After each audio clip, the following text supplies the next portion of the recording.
म्हणजे 1 वर्ष झाले अकोल्याचे जे काही लोकप्रतिनिधी आहेत डॉक्टर किरण लामटे यांच्या कामावर तुम्ही समाधानी आहात की नाही? असं आहे, एक तर लामटे डॉक्टर हा नाकारता आमदार. गणेशजी रात्रीचं तो उदाहरण मी दिलं. आमचा मोबाईल हा कधीही स्विच ऑफ नसतो. मग स्विच ऑफ कोणाचा असतो? स्विच ऑफ हा आमदारांचा मोबाईल असतो. आताचे आमदार आहेत त्यांचा मोबाईल स्विच ऑफ असतो हो. रात्रीचा? हो. तुम्ही फोन केला होता? हो. तुम्ही केला होता? नाही, मी नाही. दीपावलीच्या सर्वांना ठीक आहे बाबा, दीपावलीच्या तुम्ही शुभेच्छा देखील देतात आणि साधी दिवाळी म्हणतात. बाबा हा बंगला आपलाच दिसतोय, भव्य दिव्य. घरच्या जे काही तुमचे परिवार असेल मोठं गिफ्ट तुम्ही या दिवाळीमध्ये देता आणि तुम्ही छोटी दिवाळी म्हणताय. गणेशजी. नमस्कार, मी गणेश आवारी, महाराष्ट्र टाइम्स मराठीमध्ये आपल्या सर्वांचं स्वागत. मी आज आलो आहे नगरच्या अकोले तालुक्यातील मनोहरपूर या गावामध्ये आज आलेलो आहे. अकोल्याच्या ज्या विधानसभा झाल्यात 1 वर्ष पूर्ण झाले. आता वर्षपूर्ती सोहळा मोठ्या दिमाखामध्ये अकोल्याचे आमदार डॉक्टर किरण लामटे यांनी मोठ्या दिमाखात हा सोहळा साजरा केला, संपन्न झाला. अनेक व्यक्तींनी त्या ठिकाणी भाषणं केली आहेत.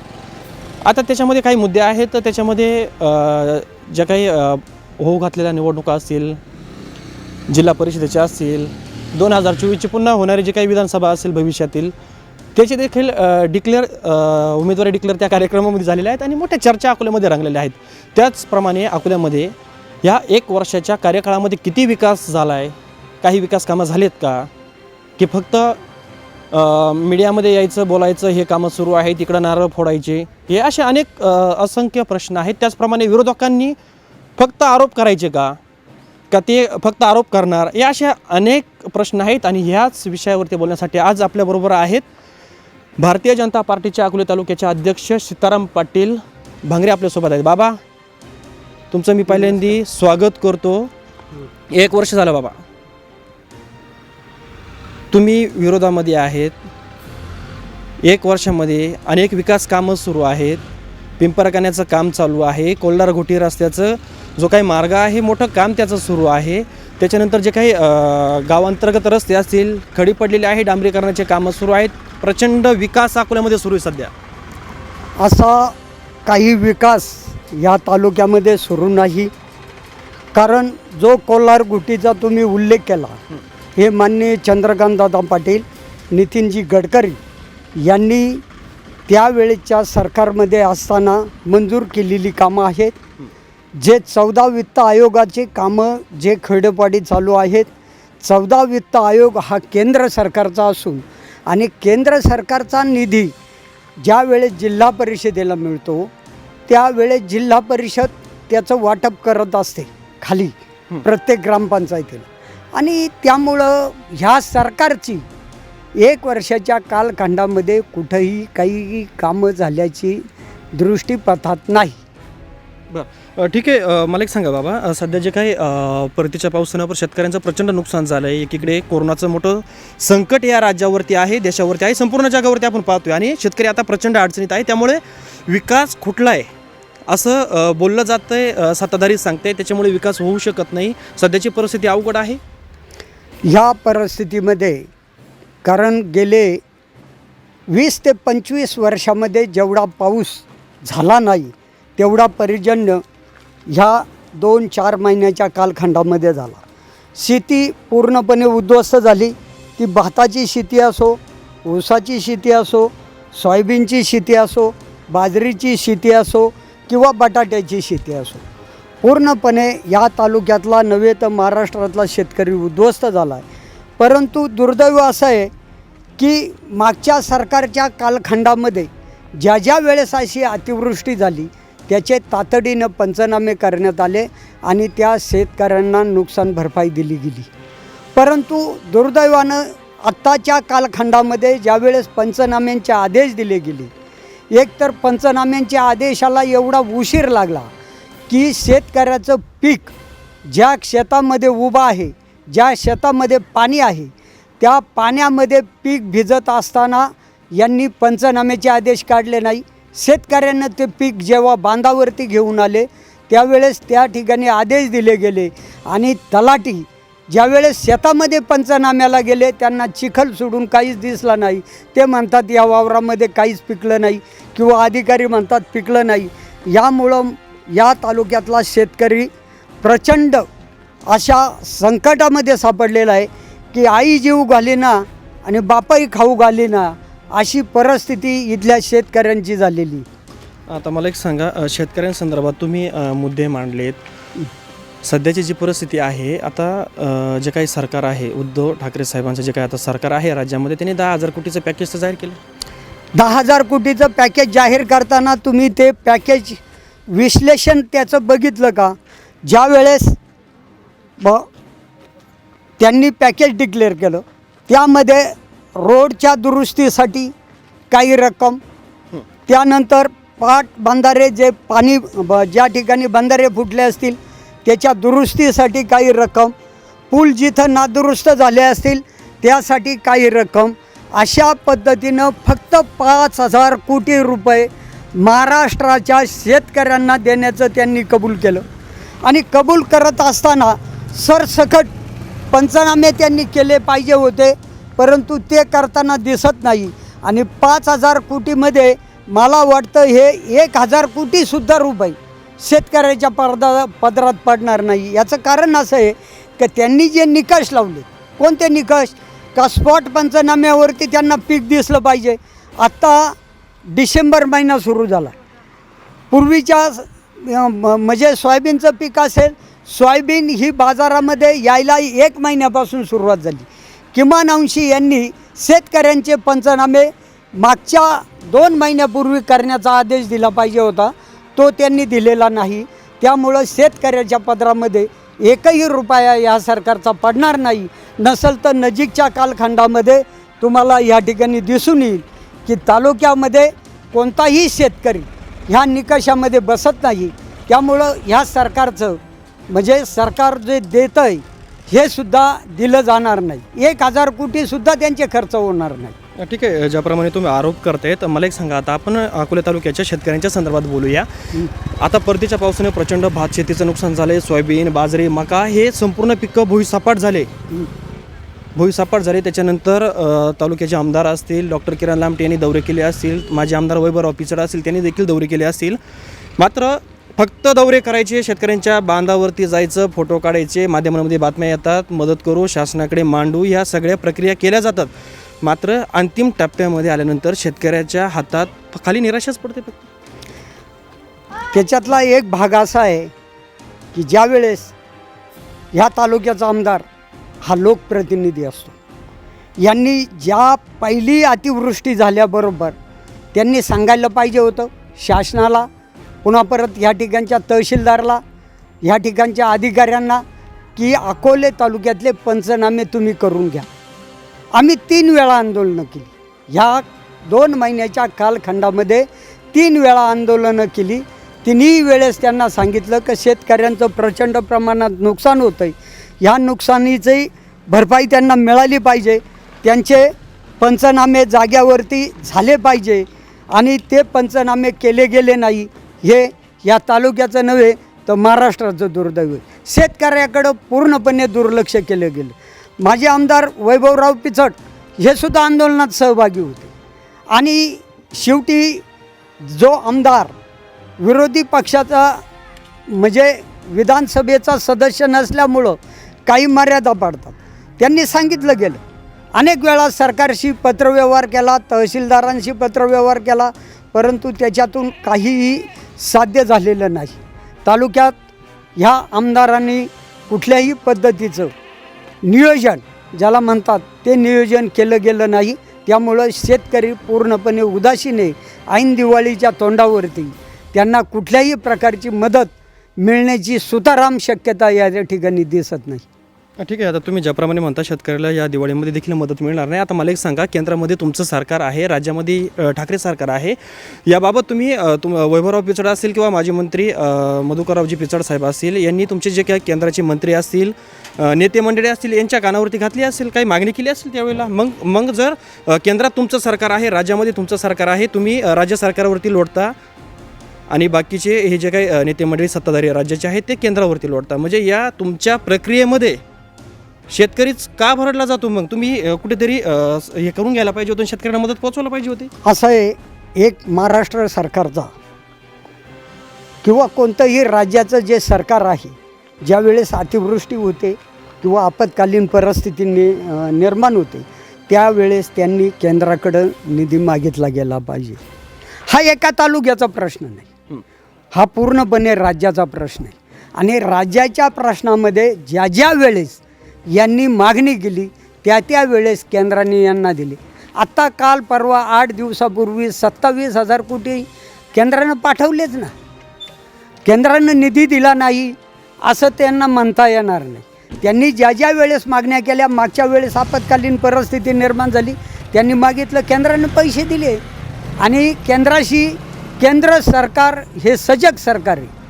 ते कोणत्याही परिस्थितीमध्ये इथं कोणाचं सरकार आहे याचा विचार करत नाही. केंद्र पॅकेज देतं, परंतु त्या पद्धतीने तुम्ही मागितलं जात नाही. फक्त केंद्राच्या नावानं खडे फोडायचे, एवढंच काम महाराष्ट्र सरकारचं चालू आहे. ठीक आहे. केंद्र आणि राज्य हे जे काही संघर्ष आपण अनेक वर्षांपासून पाहत आलो आहे, मात्र दिवाळी 10 ते 12 दिवसांवरती येऊन ठेपलेली आहे. शेतकऱ्यांना अजूनही मदत झालेली आहे, त्याच्यामुळे शेतकरी प्रचंड अडचणीत आहेत. त्याचप्रमाणे आता आपण पुन्हा एकदा अकोले तालुक्याच्या विषयावरती देखील बोलणार आहोत. बाबा मला एक सांगा, आता तुम्ही ज्या पद्धतीने सांगितलं आमदारांची कुठे काही कामं नाही वगैरे जे बोलताय तुम्ही, म्हणजे काय सध्याचे जे कामं सुरू आहेत, तुम्ही म्हणता का हे आमच्या सरकारच्या काळातले कामं आहेत, मग त्यांनी तर प्रेस घेऊन देखील सांगितलेलं आहे अनेक कोट्यवधी रुपयांची कामं अकोल्यात आणले. प्रेस घेऊन ज्यावेळेस ते सांगतायत, त्यांनी एका व्यासपीठावरती यावं. माननीय माजी आमदार वैभव पिचडांचा जो प्रवेश झाला तो सरकार आणि निवडणुकीच्या 1 महिना अगोदर प्रवेश झाला. 600 कोटीची कामं ह्या तालुक्यामध्ये माननीय देवेंद्रजी फडणवीस यांनी वैभव भाऊंना दिले. त्याचा TS 600 कोटी 600 कोटी अकोला तालुक्यासाठी खास 600 कोटी दिले. हो, 600 कोटीमध्ये वेगवेगळ्या प्रकल्पांवरचा तो निधी आहे.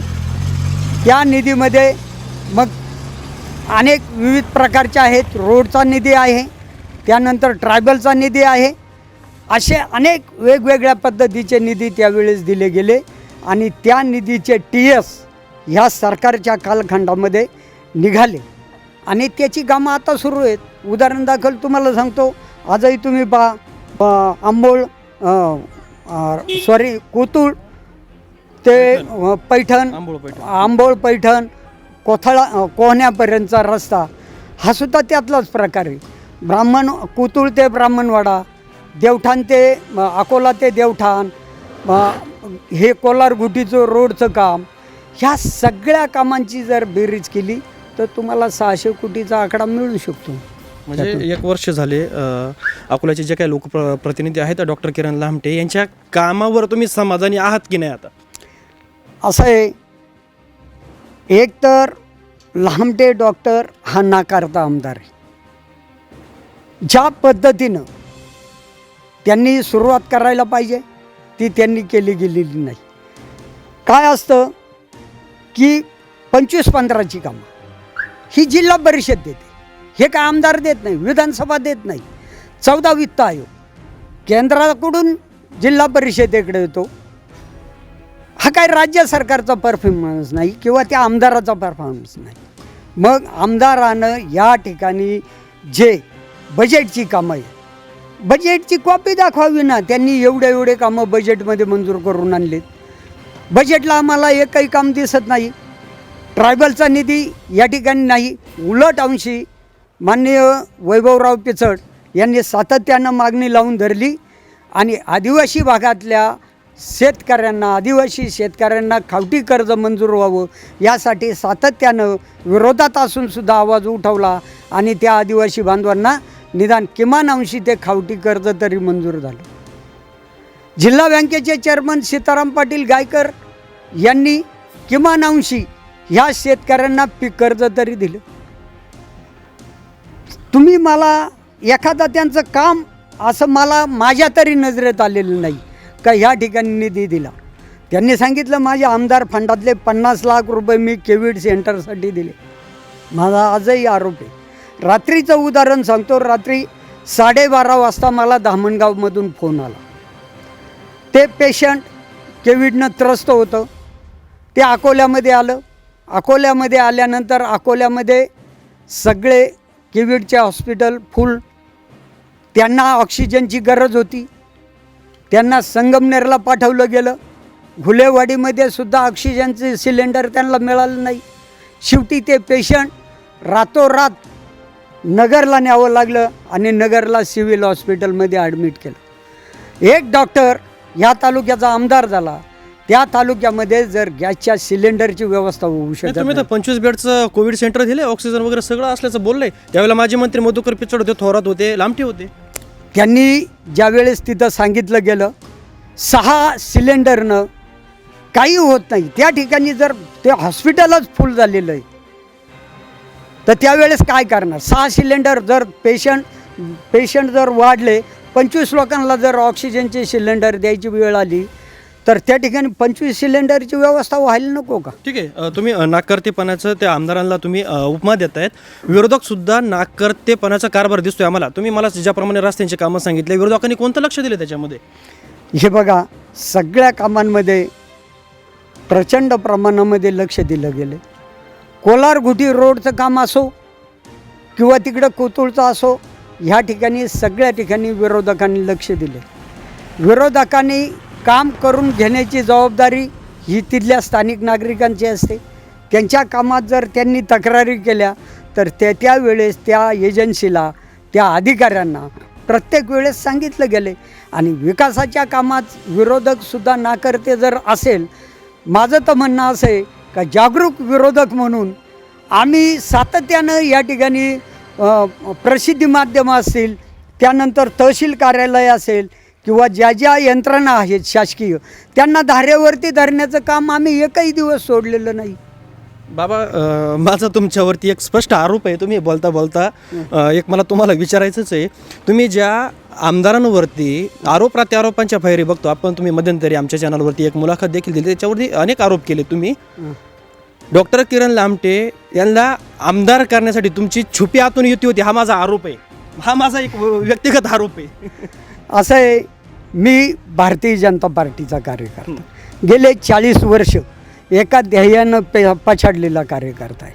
ज्या वेळेस मी माझ्या पक्षाचं काम किंवा माझ्या वरिष्ठांनं माझ्यावरती तालुका अध्यक्ष म्हणून दायित्व टाकलं, त्यानंतर ज्या जिल्हा परिषदेच्या निवडणुका आल्या असतील, मला कॅन्डिडेट डॉक्टर लामटे हे मनसेकडे होते. पण त्यावेळेस मी त्यांना भाजपमध्ये आणलं, त्यांना जिल्हा परिषदेचं तिकीट दिलं, जिल्हा परिषदेचे ते सदस्य झाले. सदस्य झाल्यानंतर त्यांना परत दुसरी ज्यावेळेस जिल्हा परिषद आली, ते सातेवाडी गटातूनही जिल्हा परिषदेचे सदस्य झाले. परंतु ज्या वेळेस आमच्या प्रदेशाचा निर्णय झाल्यानंतर माननीय मधुकरराव पिचड, माननीय वैभव भाऊ यांचा प्रवेश ठरल्यानंतर त्यांनी पक्षामध्ये केला. लामटेंनी थांबायला पाहिजे होतं. तर तुम्हाला पक्षाचे तत्त्व व्यवहार हा जर सगळा कळतो तर त्यांनी पक्षामध्ये थांबायला पाहिजे होतं, परंतु ते पक्षामध्ये थांबले नाही. त्यांनी लगेच चौथा सुभा उभा केला, ते विरोधी पक्षांना जाऊन मिळाले. परंतु आमची छुपी युती म्हणण्याचं तुम्ही म्हणजे अशा पद्धतीचा जो आरोप केला, याचं मी या ठिकाणी खंडन करतो. कारण मी एक पक्षाचा कार्यकर्ता असा आहे का प्रथमदर्शनी माझा देशाच्या प्रश्नांना आमच्याकडं महत्त्व आहे. देश संकटात असेल तर आम्ही पक्षभेदसुद्धा विसरू, परंतु 2 नंबरला माझा पक्ष आणि 3ऱ्या नंबरला मी. आम्ही कोणाला तयार केलं, कोणाला 4 वर्ष खांद्यावरती घेऊन फिरलो, परंतु ज्या वेळेस आमच्या प्रदेशाच्या नेत्यांचं ठरलं, आमच्या पक्षाच्या कोर कमिटीचं ठरलं की माननीय वैभवरावांना पक्षामध्ये घेतलं गेलं, त्यावेळेस आम्ही पक्षाची इमाने इद्वारे आज तागायत आम्ही आमच्या पक्षाची सेवा करतो. आणि ज्या वेळेस करत असताना डॉक्टर लामटे हे ज्या दिवशी ह्या पक्षातून बाहेर पडले, त्या दिवसापासून आज तागायत आमचा सुताराम त्यांच्याशी काडी मात्रही संबंध नाही. म्हणजे ज्यावेळेला डॉक्टर लामटे हे तुमच्यासोबत होते त्यावेळेला ते डॉक्टर लामटे चांगले होते. आज ते विरोधामध्ये आहेत, दुसऱ्या पक्षामध्ये गेलेत, आमदार झालेत. मग आज तुम्ही एवढं बोलतायत, जर त्यांचं जर काम योग्य पद्धतीने होत नाही किंवा नाकारते आमदार आता तुम्ही म्हणतायत, ज्यावेळेला ते झेडपीमधून तुमच्यासोबत होते त्यावेळेला तुम्ही का नाही बोलले, किंवा त्यावेळेला तुमचे पक्षश्रेष्ठी असेल, तुम्ही का तक्रारी केल्या नाही का, हा माणूस नाकारते आमदार सदस्य असेल, हा काम करत नाही, असे आरोप त्यावेळेला का नाही केले? तुम्ही अत्यंत चांगला प्रश्न या ठिकाणी उपस्थित केला तुम्ही. हे बघा, भारतीय जनता पार्टी ही बेस्ट केडर पार्टी, आणि ह्या केडर पार्टीमध्ये संचलन एक समिती असते 4 जणांची, तालुका प्लेसला जिल्हा स्तरावर 4 जणांची. ही संचलन समिती पक्षाच्या जिल्हा परिषद सदस्यांनी काय कामं करावीत हे वारंवार त्यांना सूचना देत असते. वारंवार सूचना देऊनही त्या ठिकाणी त्यांनी जर समजा त्या पद्धतीचा हे ऐकलं गेलं नाही, पंचायत समितीचे सदस्य असो त्यांचा वर्ग घेतला जातो, कुणी कशा पद्धतीचं काम केलं गेलं पाहिजे हे पक्ष नेहमी त्यांना सांगत असतो, वेगवेगळ्या प्रकारच्या बैठका घेत असतो. परंतु ज्या वेळेस ते ह्या पक्षामध्ये होते, जिल्हा परिषदेमध्ये गटनेते जालिंदर वाकचौरे यांच्या बरोबरीनं ते बाकड्यावरती बसायचे. जिल्हा परिषदेमध्ये आपण काय प्रश्न विचारले गेले पाहिजे याचा 3 दिवस अगोदर होमवर्क व्हायचा, 4 दिवस अगोदर होमवर्क व्हायचा. आता हा होमवर्क होत नाही, यांना मागे पुढे कोणी नाही, हे स्वतःच आमदार आहे. जनता बरोबर आहे ना, त्यांच्या जनता सोबत आहे, जनता त्यांच्याबरोबर आली हे मी नाकारत नाही. 1,13,000च्या मताधिक्यानं ते विजयी झालेत, याबद्दलही माझं दुमत नाही. परंतु आज जनतेचा ब्रह्मनिराश झाला आहे ना. जनतेनं ज्या अपेक्षेनं त्यांना निवडून दिलं त्या अपेक्षा पूर्तता करताना ते आज दिसत नाहीत.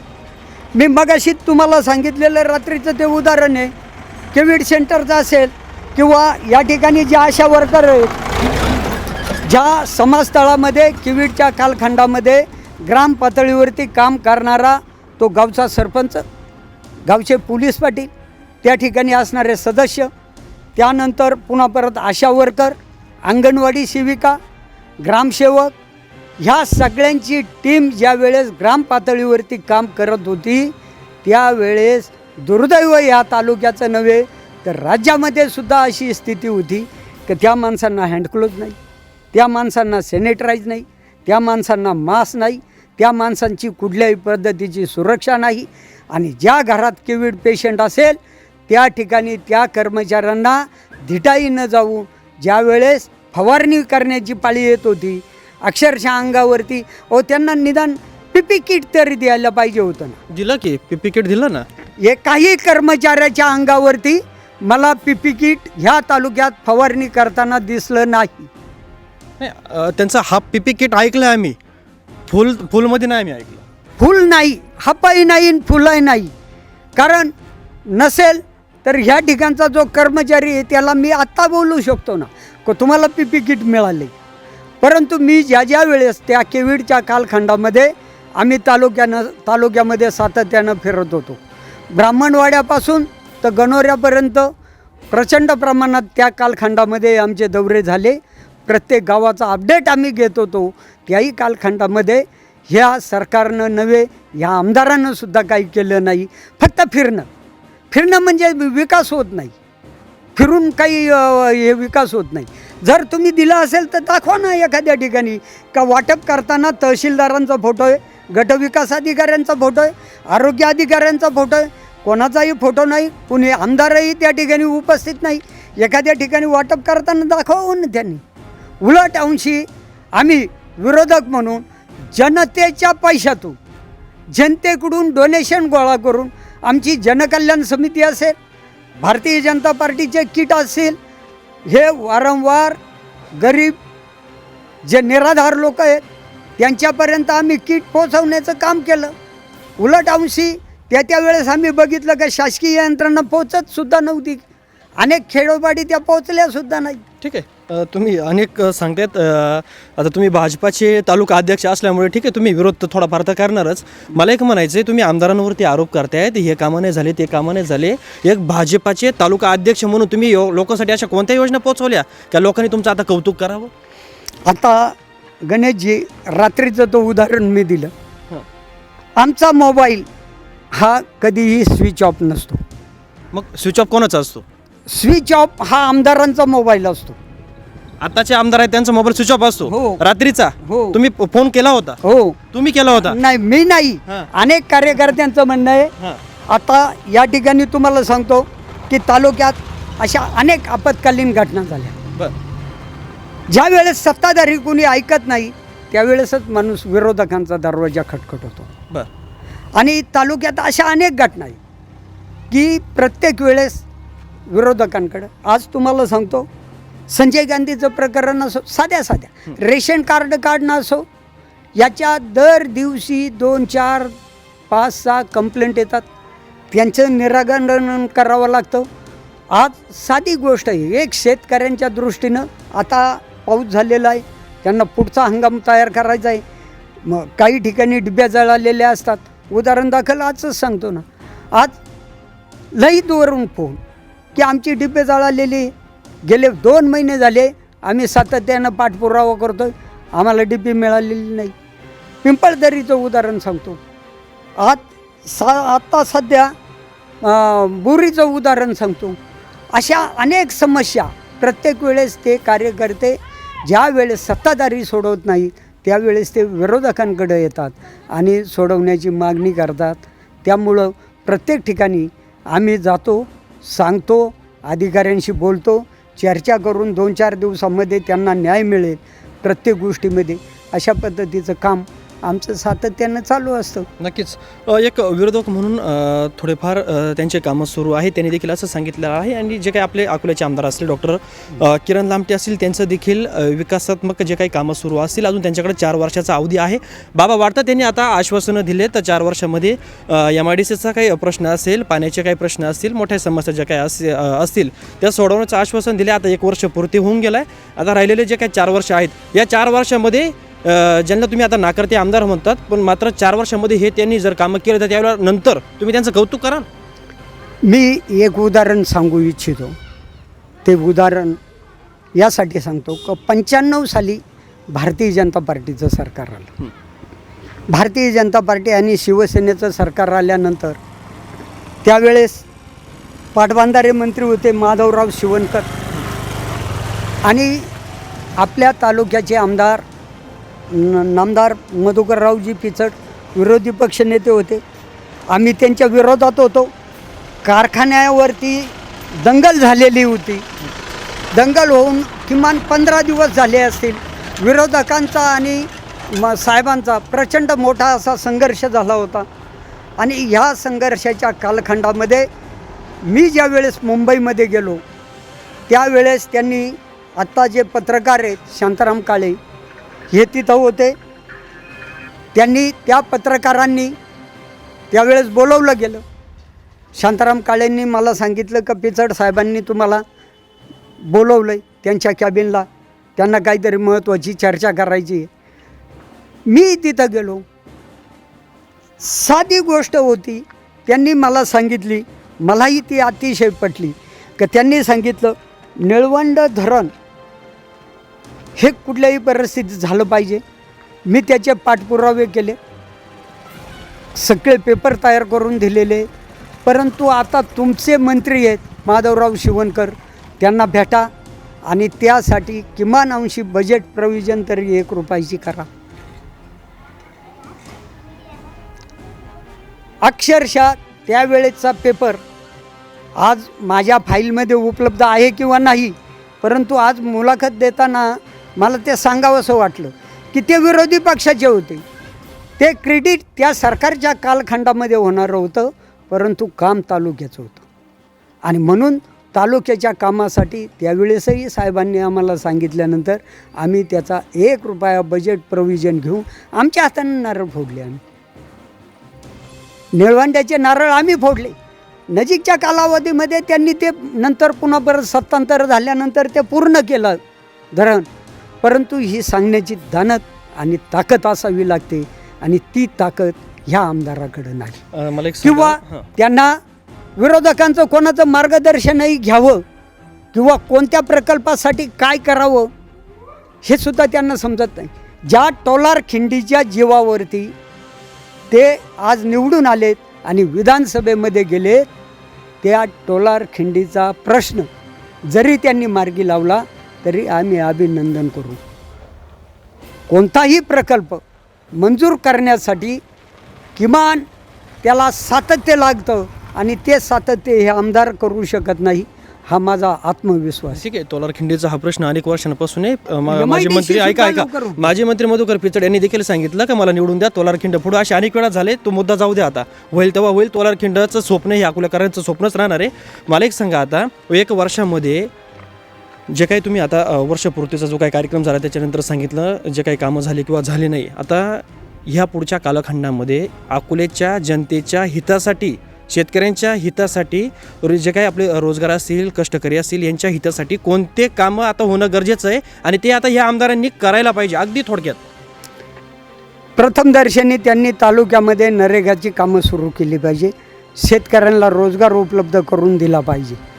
दुसरा क्रमांक, या तालुक्यामध्ये जो पाटपाण्याचा प्रश्न आहे तो प्रश्न त्यांनी निकाली काढला पाहिजे. पुनर्वसनाचे प्रश्न आहेत.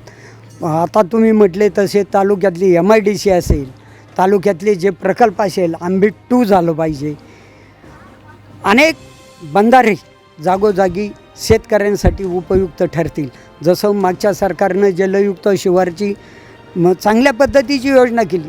आज गणेश, ह्या भागामध्ये जो आज ह्या डोंगराला जे गवत दिसतं आहे, पूर्वी हे उघडे बोडके डोंगर होते, परंतु याच्यावरती डिप्सीचे समपातळीचे चर झाले. आज गावामध्ये प्रचंड प्रमाणात विहिरीमधून पाणी घ्यावं इतकं पाणी निर्माण झालेलं आहे. पाण्याची पातळी वाढली आणि ही पातळी वाढण्यासाठी त्यांनी चांगल्या पद्धतीचं काम केलं गेलं पाहिजे, परंतु ते होताना आम्हाला दिसत नाही. ठीक आहे, ते होताना दिसत नाही. 4 वर्ष बाकी आहेत. बघूया 4 वर्षामध्ये डॉक्टर किरण लामटे जे काही अकोल्याचे आमदार आहेत ते काय काम करतात हे जनतेला तर समजणार आहेत. आता आपण दिवाळीवरती बोलूया. बाबा, आता दिवाळी आली, 10 ते 12 दिवसांवरती दिवाळी आली. बाबाची दिवाळी कशी सुरू आहे आता? एक तर कोरोनाचा कालखंड आहे बरं, आणि बाकीच्या दिवाळी ज्या होत्या त्या वेगळ्या पद्धतीच्या दिवाळ्या होत्या. अवकाळीचं प्रचंड अशा पद्धतीचं संकट आहे आणि आम्ही शेतीवरती उदरनिर्वाह करणारी माणसं आहे. त्यामुळं आमची दिवाळी ही ह्या वेळेची साध्या पद्धतीची असणार आहे. अत्यंत साधी अशी दिवाळी, कोरोनामुक्त दिवाळी, अशा पद्धतीची दिवाळी करण्याचा विचार आहे. दीपावलीच्या सर्वांना ठीक आहे बाबा, दीपावलीच्या तुम्ही शुभेच्छा देखील देतात आणि साधी दिवाळी म्हणतात. बाबा, हा बंगला आपलाच दिसतोय, भव्य दिव्य. घरच्या जे काही तुमचे परिवार असेल, मोठं गिफ्ट तुम्ही या दिवाळीमध्ये देता आणि तुम्ही छोटी दिवाळी म्हणताय. गणेशजी, मी राजकारणामध्ये गेले 40 वर्ष ह्या तालुक्याच्या नव्हे संघाच्या यंत्रणेतून गेले अनेक वर्ष काम करत आलो. परंतु काम करत असताना मी माझ्या जीवनामध्ये एक पथ्य आत्तापर्यंत पाळलेलं आहे आणि तेही आज तागायत पाळत आलेलं आहे. तुम्हाला जो समोर माझा बंगला दिसतो, हा बंगला पूर्णपणे जिल्हा सहकारी बँक यांची घरकुल नावाची योजना आहे. ह्या घरकुल योजनेमध्ये गणेशजी, आता तुम्ही विषय काढला म्हणून हे सांगायची मला वेळ आहे की ह्या घरकुल योजनेसाठी किमान अंशी 4 एकर जमीन स्वतःची असावी लागते. माझा 7-12 पाहिला 1.5 एकरच्या पुढं नाही. माझे चुलते आहेत श्री रामचंद्र भांगरे, त्यांची जमीन माझ्याकडे खंडा नाही. त्यांच्याशी मी चर्चा केली, तात्या मी घर बांधतोय, मला घर बांधायचं आहे, मला या ठिकाणी बंगला करायचा आहे, मी तुमची जमीन मी या ठिकाणी बँकेकडे तारण दिली तर तुमची काय हरकत राहील का? ते म्हटले हरकत नाही, फक्त लवकरात लवकर ते हप्ते वगैरे काय असेल ते फेडू त्या ठिकाणी मोकळं करून दे. त्यामुळं मी जिल्हा सहकारी बँकेचे 7 लाख रुपये अधिक आमची मागच्या वर्षाची सोयाबीन, ह्या वर्षाची सोयाबीन ती 1 लाख रुपये, 8 लाख रुपये आणि आत्ता परत गायांवरती 2 गायांवरती कर्ज काढणार आहे. गायांना 15,000 रुपये त्यांनी अनुदान दिलं, ते अनुदानही त्या बंगल्यात गेलं आणि आत्ता परत 1,60,000 रुपये 2 गायांचं प्रकरण करून या बंगल्याचं लादी आणि फरशीचं काम पूर्ण करणार आहे. म्हणजे अजून काम पूर्ण व्हायचे, नंतर घरच्यांसाठी दिवाळीसाठी ते गिफ्ट असणार किंवा दिवाळीनंतर ते पूर्ण होईल.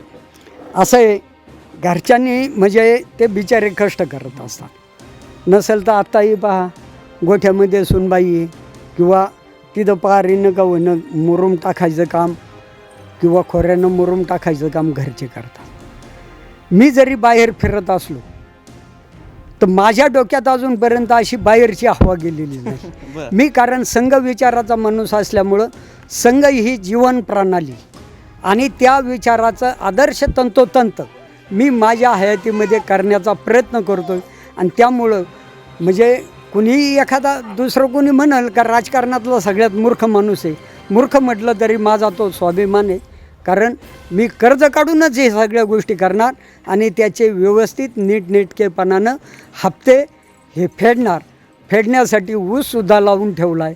आणि तो ऊस गेल्यानंतर त्याच्यातून जे काही कटिंग, कारण 2% फरक व्याजामध्ये पडतो.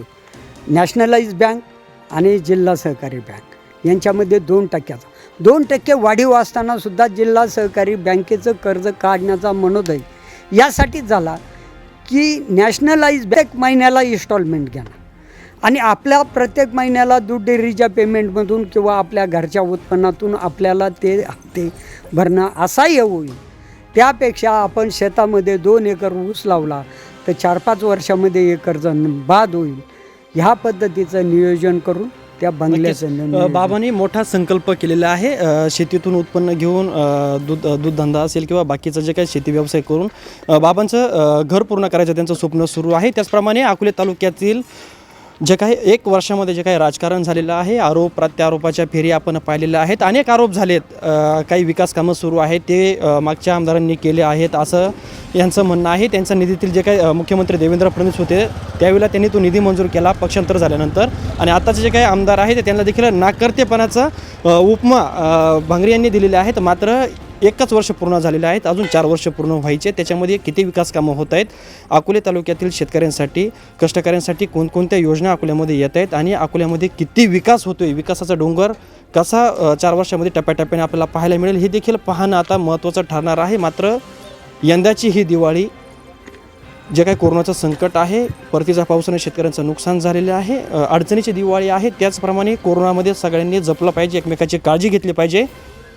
आणि हा संसर्ग रोखण्यासाठी प्रत्येकानं आपल्या कुटुंबाची जबाबदारी घेतली पाहिजे. त्याचप्रमाणे पुन्हा एकदा बाबा तुम्हाला दिवाळीच्या शुभेच्छा देतो. आणि तुम्ही एक विरोधक म्हणून अकोल्यामध्ये देखील 4 वर्ष तुमच्याकडे काम करण्यासाठी आहे. तुम्ही देखील चांगलं काम करावं, लोकांसाठी अजून काय करता येईल, ज्या इथून पाठीमागं तुम्हाला जे काही संधी असेल किंवा नसेल आता मिळाली आहे, तुमच्याकडे मोकळं वातावरण आहे, आता तुम्ही ते संधीचा फायदा घेऊन लोकांसाठी चांगल्या योजना आणाव्यात. विरोधक म्हणून त्यांनी देखील काम करावं आणि सत्ताधारी म्हणून आमदारांनी देखील त्या योजना अकोल्यामध्ये आणल्या पाहिजे. आणि अकोले तालुक्याचं नाव हे जे काही राज्यामध्ये नव्हे तर संपूर्ण देशामध्ये गाजलं पाहिजे. विकासाचं पर्व आपल्याला या ठिकाणी पाहायला मिळालं पाहिजे. प्रतिनिधी निखिल सह मी गणेश आवारी, महाराष्ट्र टाइम्स मराठी, अकोले, अहमदनगर.